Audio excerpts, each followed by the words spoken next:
What's up, everybody? So I recently polled my audience and asked them what their biggest challenge was.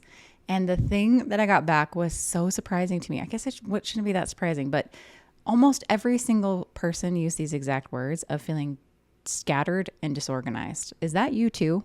We're going to talk all about that today, and make sure you stick around for point number 3 because I'm going to give you exact breakdown of tactically how I do this. Let's dive right in. In case you haven't met me yet, my name is Deibert. I'm a performance coach for enterprise and strategic tech sellers. I help with mindset and I also help with productivity. I have my own proprietary process called Work Like You Work Out, where I help you understand what your workday should look like based on how you like to exercise. I have this theory that we mentally like to expend energy the same way we physically like to expend energy. And so you can get in alignment with how your body actually likes to work by designing your workday to mimic your workout style. If you will have more questions about that, I do a monthly webinar all about this. I go through my exact workshop. I teach you the whole process.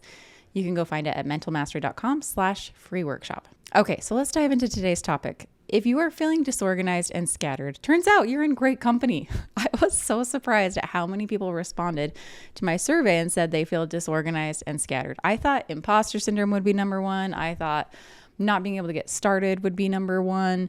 I was so surprised at how many people said right now they're feeling disorganized and scattered, and that's their number one problem. So the first thing I want to point out here is that for a lot of my clients, they feel like they're just stuck in a hamster wheel.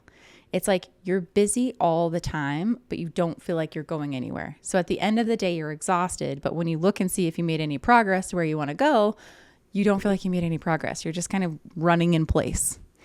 Does that resonate with you? Drop me a comment below. I'd love to know if this feels like you as well. So what I find is missing for so many clients who feel like they're stuck in a hamster wheel is that they haven't defined where it is they want to go.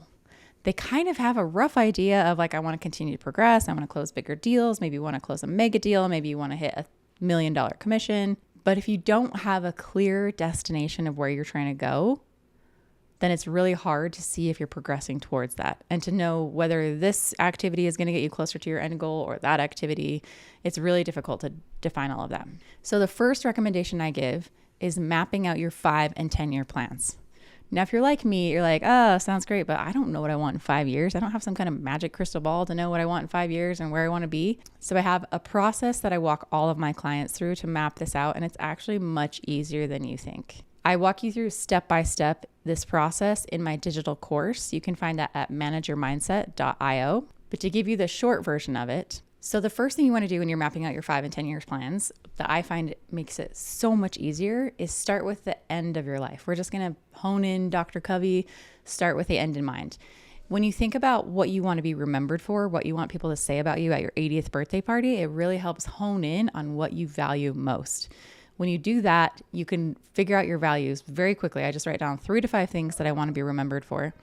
And then when you go to map out the rest of it, I like to start with the very end. Now that I know what the destination is, I'm just going to work backwards to build out my 10-year plan and then my 5-year plan. When I look at my 10-year plan, I'm just thinking about where do I want to be in 10 years in order to hit my goals for the end of my life. And then once we map out the 10 years, we do the same thing with 5 years.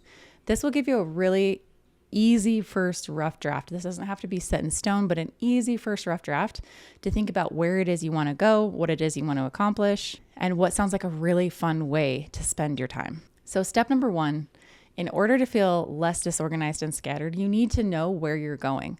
I like to think about rock climbing, and I think about if you have a lead rope, you need to know where the next carabiner is that you're going to clip into. You need to know like, where is the top that I'm trying to get to?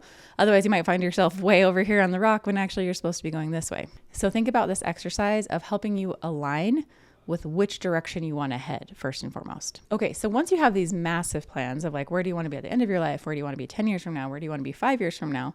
It's really helpful to break it down smaller. I'm a big fan of the 12-week year process, which essentially has you break down your year into 12 weeks at a time. We're just going to focus on the next 12 weeks and we'll imagine that that's going to be an entire year. This is really helpful because it gives you a plan for 1 quarter. You define 1 to 3 goals that you have for this quarter. No more than that. Ideally, it's 1. At maximum, it's 3. And then once you look at your goals, you define what are the tactics that you're going to take in order to get towards those goals. It helps you have a much clearer picture of where am I trying to get 90 days from now, and what do I need to do today in order to move myself towards that plan. It helps you get really clear on what are the most important activities that you want to be doing?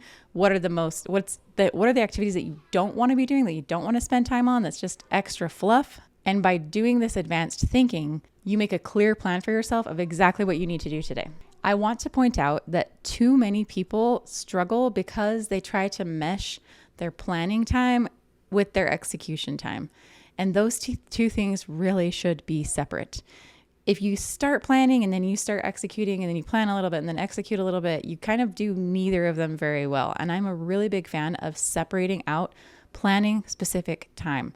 I try to focus on making all my decisions in advance, and then I separate out execution specific time. So by mapping out the next 12 weeks, you can start to make those decisions in advance, decide on the tactics that you're going to focus on, and at the end of the 12 weeks, you can revisit and decide what you want to do next. Okay, so point number 3 is get great at planning.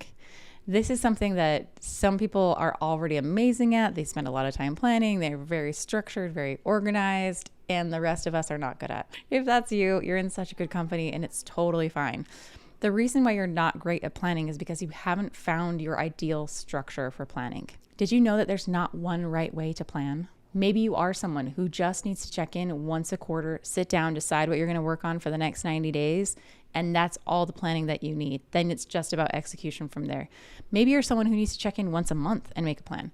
Maybe you're someone who only needs once a week to sit down on Monday, make all your lists, look at all your accounts, and decide all the activities that you want to accomplish this week. Or maybe you benefit from doing daily planning, and that could look like planning in the morning before you start your work. It could also look like having a sign-off routine where at the end of the day, you check everything you did, you write your list of what you need to do tomorrow, and then when you start tomorrow, you've already got your list of everything that you want to get done. If you are feeling disorganized and scattered, it's probably because you haven't set aside the time to decide in advance where you want to go and what you want to be working on. I encourage you to try different types of planning.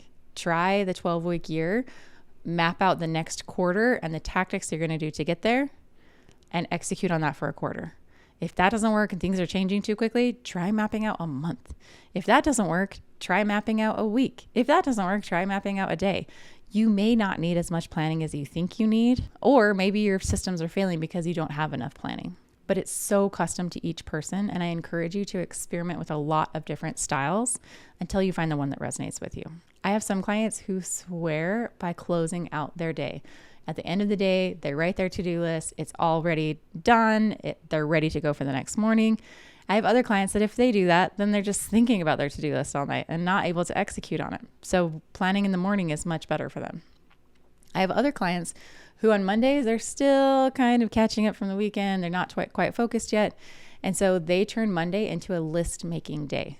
It's just looking at their accounts, looking at what needs to be done, and making a plan for the rest of the week. You can tailor this to you, and that's what I really recommend.